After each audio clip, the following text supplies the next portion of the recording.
નમસ્કાર, સ્વાગત છે તમારી પોતાની ન્યૂઝ ચેનલ ટીટીવી ન્યૂઝ પર। આજે અમે લઈ આવ્યા છે એક મોટા સમાચાર જે રેતી માફિયાઓને ચોંકાવી દેશે।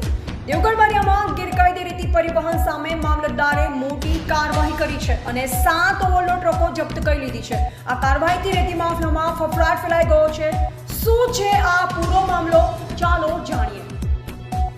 દેવગઢ બારિયા તાલુકામાં પાનમ અને ઉજ્જડ નદીના પટમાંથી લાંબા સમયથી ગેરકાયદે રેતીનું પરિવહન થઈ રહ્યું હતું। સ્થાનિક લોકો દ્વારા વારંવાર રજૂઆત કરવામાં આવી, પરંતુ હવે આ ગેરકાયદેસર ધંધાને રોકવા માટે મામલતદાર સમીર પટેલે કડક પગલાં ભર્યા છે।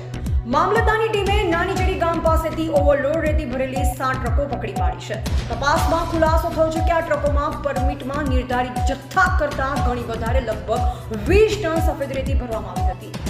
નાનીજડી અને મોટીજડી ગામેથી પકડાયેલી આ ટ્રકો ગેરકાયદેસર રીતે ઓવરલોડ કરવામાં આવી હતી, જે કારણે પર્યાવરણને પણ નુકસાન થઈ રહ્યું હતું। મામલતદારની ટીમે તમામ ટ્રકોને જપ્ત કરી મામલતદાર કચેરીએ લઈ આવી છે। રેતીનો આખો જથ્થો કબજે કરી લેવામાં આવ્યો છે અને દંડની રકમ વસૂલવા માટે ખાણ ખનીજ વિભાગને જાણ કરી દેવામાં આવી છે।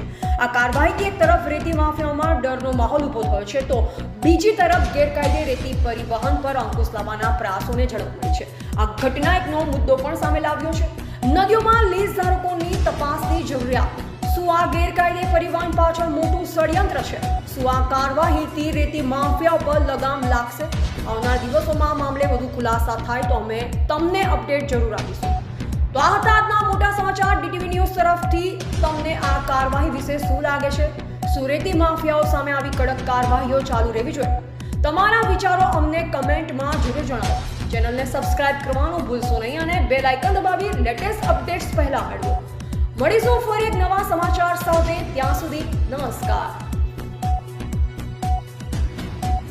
આજરોજ દેવગઢ બારિયા તાલુકાના મોટીજરી અને નાનીજરી ગામેથી પસાર થતી ટ્રકો રેતીની ટ્રકોની તપાસણી કરતા તેઓ પાસે તેઓની પરમિટ ઉપરાંતનો ઓવરલોડ વેઇટ જણાવી આવતા એમનો કાટાપાવતી ફરીથી કરવામાં આવેલી હતી અને એ 7 ટ્રકોમાં કુલ 20 ટન જેવો ઓવરલોડ રેતીનો જથ્થો ઝડપાયેલ છે, જેથી તમામ ટ્રકો સીઝ કરી તેઓને મામલતદાર કચેરીના કમ્પાઉન્ડમાં મૂકવામાં આવેલ છે અને સીઝર હુકમ સહિત દંડની વસૂલાત કરવા માટે મદદનીશ ભૂસ્તર અધિકારીશ્રીની કચેરીએ જરૂરી કાગળો મોકલી આપવામાં આવેલ છે। કેટલી ટ્રકો છે? 7 ટ્રકો। નામ આપો। સમીર પટેલ।